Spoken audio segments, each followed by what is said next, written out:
As we've said, Allah Azza wa Jal has mandated rituals at the end of Ramadan as a form of bidding Ramadan farewell, as a form of what a sunnah prayer does to the fard, where it completes whatever short flows were there in the fard.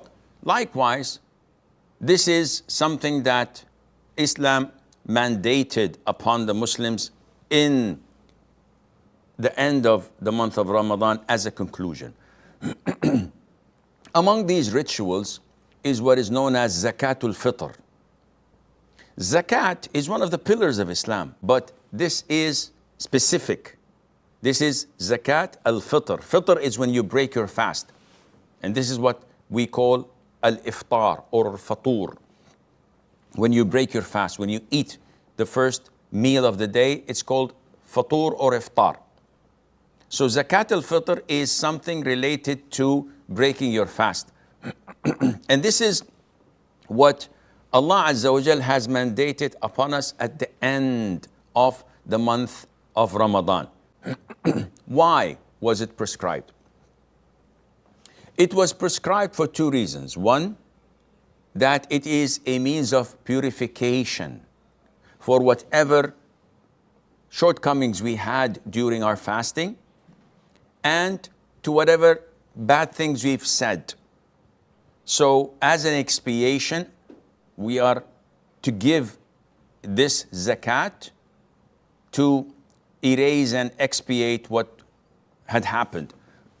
Second reason is that the day of Eid is a day of celebration and jubilation. So it is inappropriate for the poor, and we mean by the poor the really poor, who don't have a thing. It's inappropriate for them to go and beg people for lunch or for dinner on that day.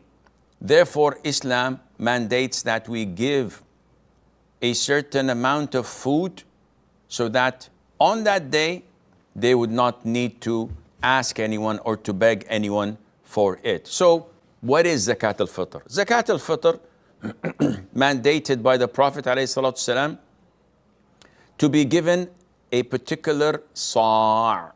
One sa'. Sa' is a means of measurement by size, not by weight. So it's a vessel or a container, and this container carries 4 mud. This is a mud. If I take a scoop with my 2 hands, this is 1 mud. So I put 4 of them, fill them up. 4 of them would make a sa'. And people's hands vary.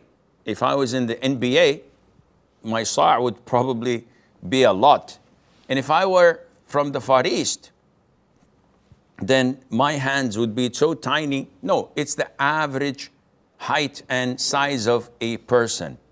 And this sa' has to be from what is commonly consumed by the people.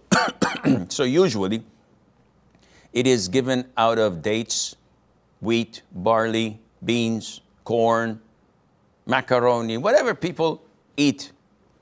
And you have to pay attention that the weight differs. So 1 sa' of dates is different than 1 sa' of wheat or of macaroni or etc. So the size is what matters, not the weight.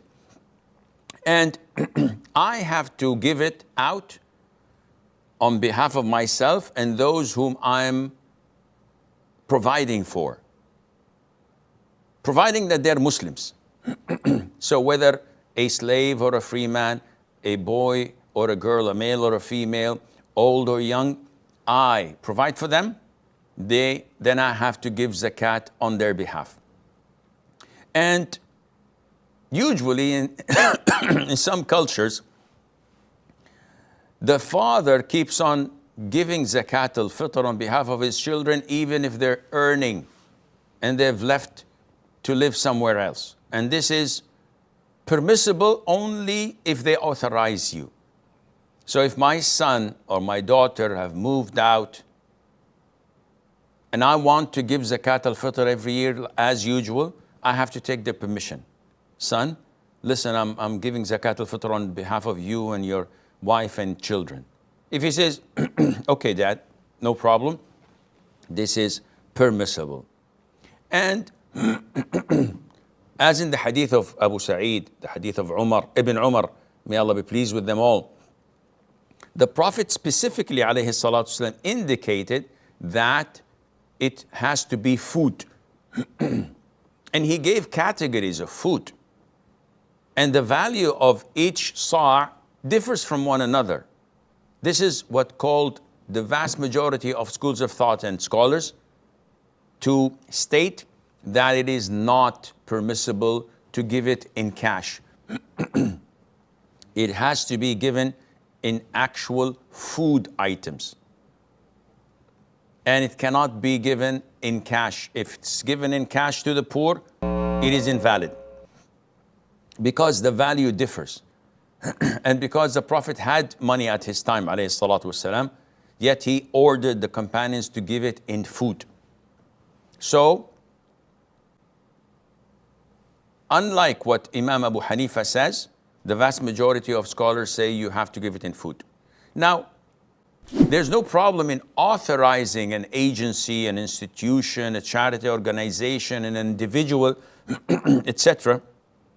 There's no problem for me to authorize them by giving them the money in their hands and saying to them, you have to give it to the poor in food. So you buy food and give it to them. No problem in that. And when to give it out to the poor? There is a time of permissibility and there's a time of recommendation. The time of recommendation is just before the Eid prayer.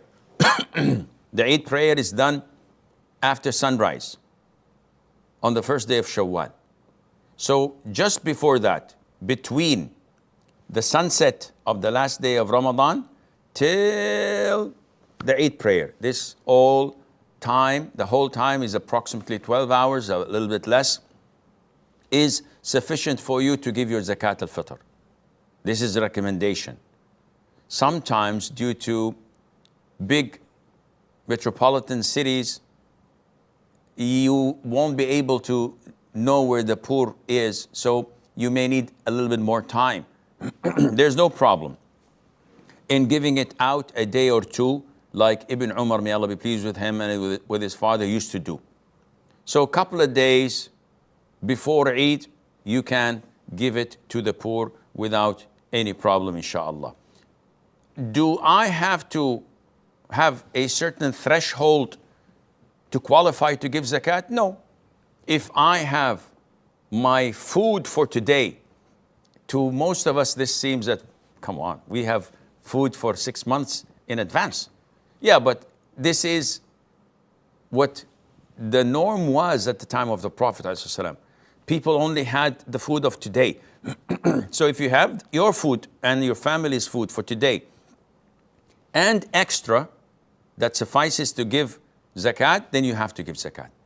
If you only have your food for today, you're not obliged to give zakat. So if I'm stone broke and I have only what suffices me for today and tomorrow, give zakat. But then I won't have food for tomorrow. Don't worry.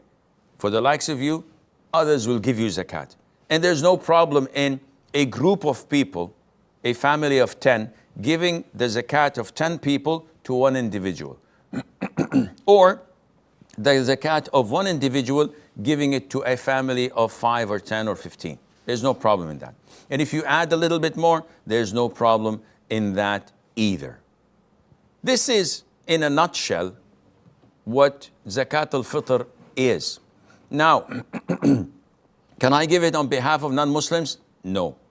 Do I have to give it on behalf of my maids and drivers and workers? No, because I don't have to provide for them. I give them salaries. But if I want to do it as a form of charity, there's no problem. Do I have to give it on behalf of my pregnant wife? The wife, yes. The pregnancy, no, it's not mandatory. But if you do it, then this is recommended as per Uthman, may Allah be pleased with him. He recommended that. But it's not mandatory at all. And do I give it to a specific individual? The answer is yes. You give it to the poor and the needy only. Don't make the same mistake that lots of us do when they select their relatives and loved ones and friends and neighbors and they give them the zakat when actually they're not needy or poor. This is not permissible and it doesn't count. What happens if I was late in giving it? So I went for Eid prayer and the time is up. What can I do? There is nothing for you to do because you're sinful. You have delayed it after its due time. Ask Allah for forgiveness and repent. So do I give it? The answer is yes. This is the right of